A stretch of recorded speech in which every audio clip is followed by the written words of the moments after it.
Silent Night, Remake Blight, Jamie King, Malcolm McDowell, ugly camera work, mean-spirited kills.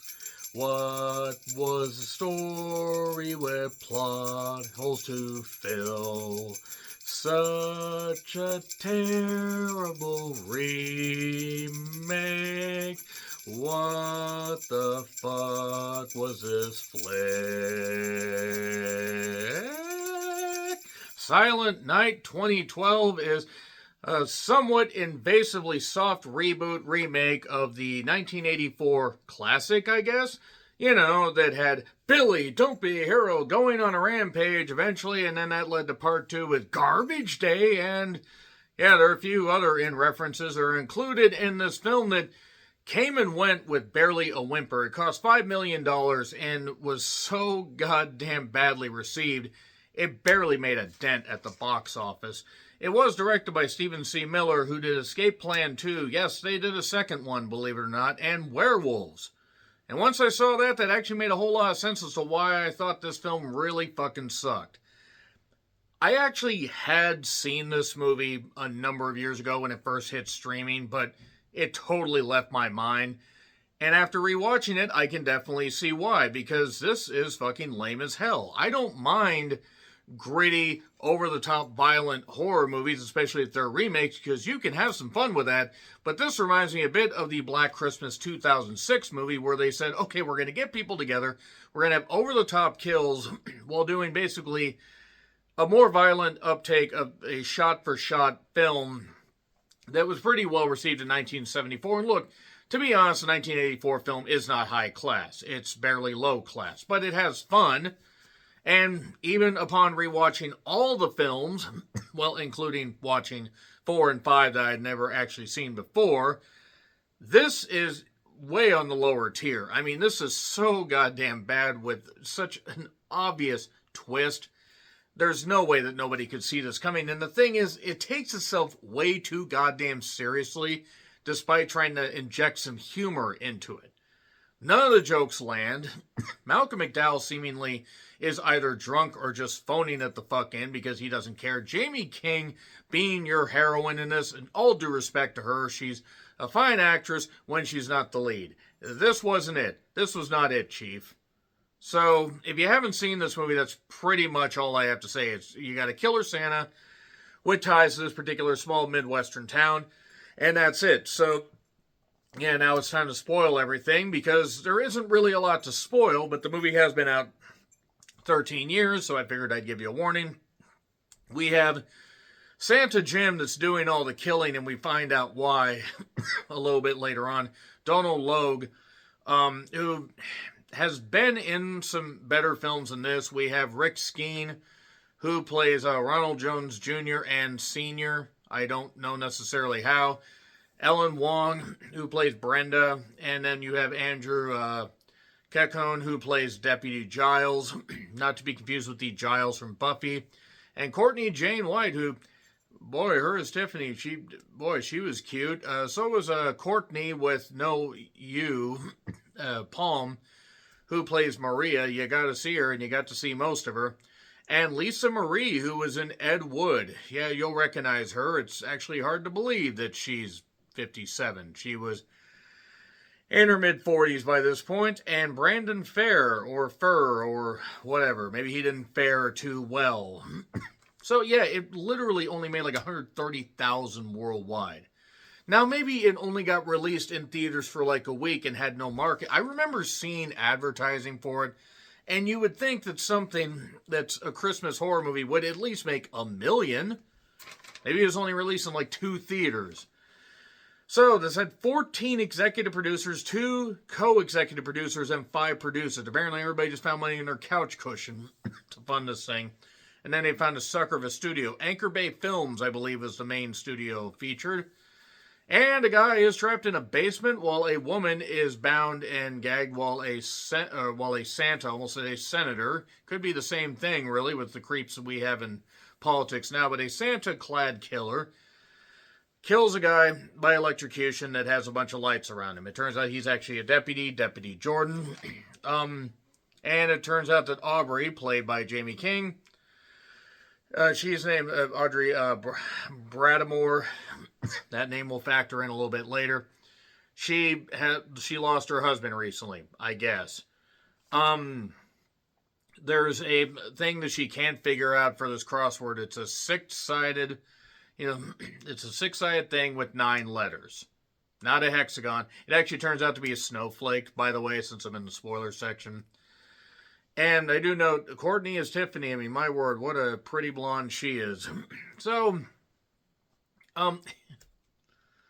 there's this kid that's super rude to her mother, demanding they go out, I believe on Christmas Eve, to get a gift, and for her.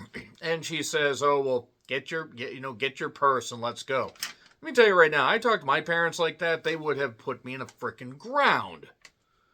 So, you know what, and I know the kid was an actress, but that little shit deserved to be tased until she foamed at the mouth.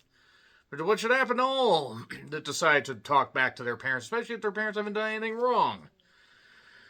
The town is dying because of an old mill. The Reverend is really, really creepy. Don't worry, he gets his comeuppance. This movie pretty much just has every cliched, generic character, bland storyline element, whatever, that you could put into a horror movie. And it was written by Jason Rothwell. I say written, but it really was just shot out. So it turns out that, Brenda, by the way, Ellen Wong at least tries in this, she's the receptionist and having a little bit of fun, has a bit of a bubbly personality, and Santa was being weird with some kids. It turns out to be this guy named Jim Epstein. Hope there are no files on this guy. He gets a little snippy, makes an offhanded comment about about Aubrey's husband, not knowing who the husband is. "Oh, don't you have a husband to go home to?" And Brenda keeps up with the gossip, so it turns out she knows a lot of the shit, like people sleeping around and whatnot. And there's a scene with a grandpa and a grandson that says, well, Christmas, Eve is the scariest time of the year, which is a reference to part 1, for Santa, that, Santa, will come and kill all the naughty kids and whatever. And there's a bad smell coming from a house, and apparently bad smells travel really slow in this town. The neighbors were complaining, the police get on it. It turns out to be the house where Jordan got killed. This is badly filmed and not scary and not funny at all. It's one of those dark, like in-your-face type things where it has a shaky cam, but at times it's not good. It's really, really badly done. I understand $5 million budget, especially in 2012. Granted, the first one cost $1 million, and I think you probably could combine the budgets of the second, the third, the fourth, and the fifth and not come up with $5 million. But that being said, this is still really, really shit. And Malcolm's, what the hell was it? Sheriff Cooper, that was his name. Stop playing with yourself, Cooper. I know it was Hooper. Work with me here. He says, don't go playing the hero. That's my job. It turns out also Aubrey was gun shy because of one particular incident that everybody seems to know about in this town, but they never fully reference. So the dad even says, don't worry, you're not going to have to, you're going to get over this, and you won't be the first Bradamore to take down a Santa-clad killer. Gee, I wonder what he means by that. So they're looking for somebody in a Santa outfit that is killing people. Killing people somewhat indiscriminately, but I guess it sort of makes sense. Malcolm tells Aubrey not to take the stuff personally, but instantly takes all this personally. And there's a CD photo shoot with Courtney without the U. Getting topless. You're not going to hear me complain because that's a beautiful woman right there. Very, very beautiful woman. And then the short-haired woman, I don't even know her name, gets scythed. And then it's like a scythe candy cane. It's got a hook at the end. And Frank, the photographer, gets scythed. But then, well, he ends up trying to shoot at the Santa, but then he gets killed. And then somehow Maria, Courtney, jumps out of the window, the second story window of this particular apartment, lands in a trash pile, running around in her underwear with a bow at the end, so a very dignified role here. She ends up stopping, running to the possible police, even though it would look ridiculous, she would still be safe.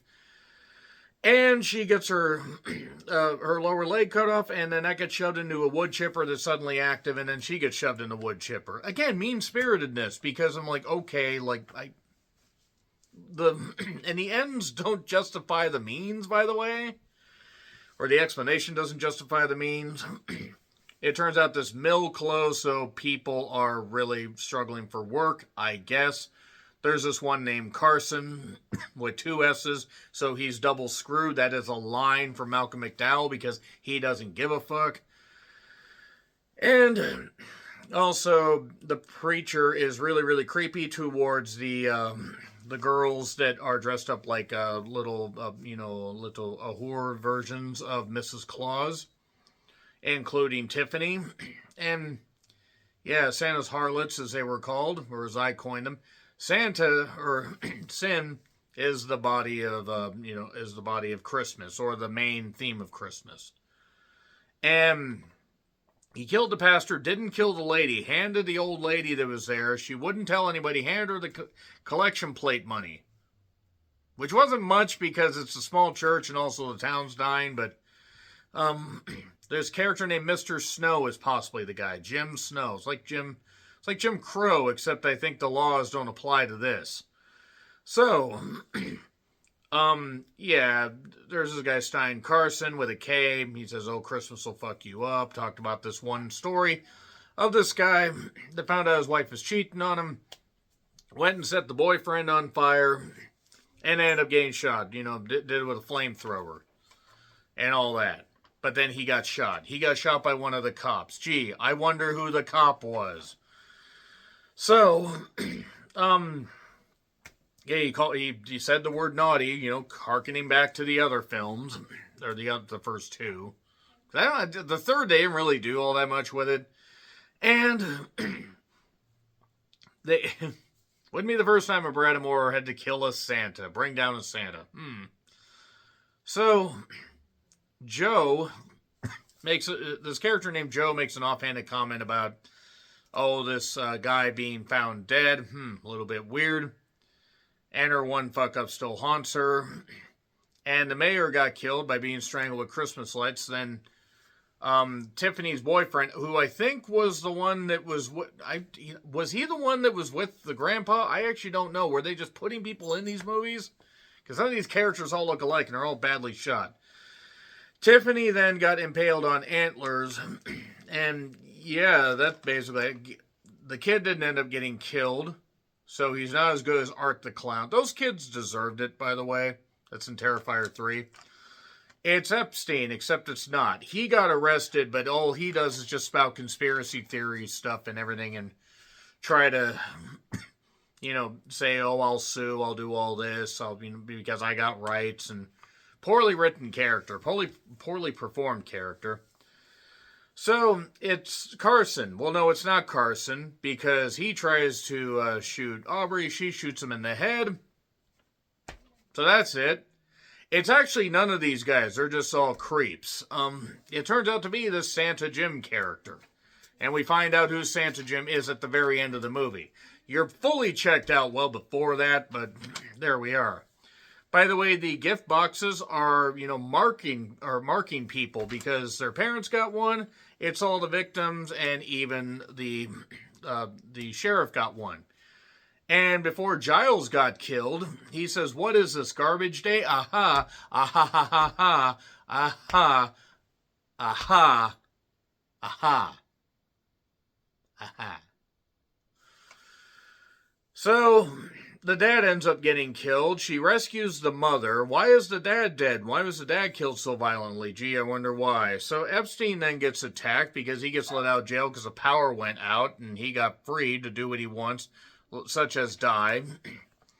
And, it was kind of hilarious. It was kind of stupid, but whatever.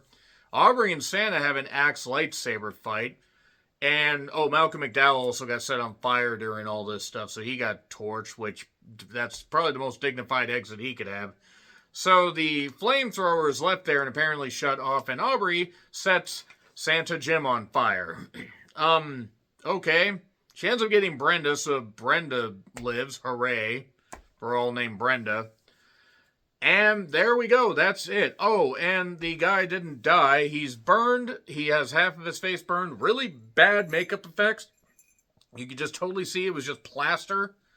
They didn't even bother to hook it up properly. Maybe it's a rush production. Maybe they didn't bother post-producing. He takes off, leaving the town. It was set in Wisconsin. That's why I feel depressed. Packers, woo! But then we get a flashback to the father that was cheated on getting shot. It turns out that Aubrey's dad was the one that shot him. And who's the killer? It's the son of the one that was the guy that got shot, sitting in the truck, and he decided to seek revenge. That's it. That's it. That's literally the movie. Like, I'm not saying they were trying for shocking stuff. I'm not trying to say they were going for high art. But it wasn't funny. It wasn't scary. It wasn't even good satire. It wasn't even, like, stupid fun. It was just mean-spirited and bad. So, that being said, yeah, I may do more Christmas retro reviews. This isn't technically retro because it's only 13 years. You got to go at least 15 plus years, I think, or maybe almost 20 to get retro status. But, yeah, that's it. This was really, really bad. Not as bad as Part 3 and Part 4, but definitely on the lower tier. I wouldn't even put this up with Part 1. No, well, Part 2. And Part 2 was half the footage was from Part 1. So there you go. Agree, disagree with what I said? Like, share, subscribe, Twitter, Letterboxd, Blue Sky handles in the description. I'm John Rentlin, and until we revisit the spirit of Christmas horror once again, happy trails to you.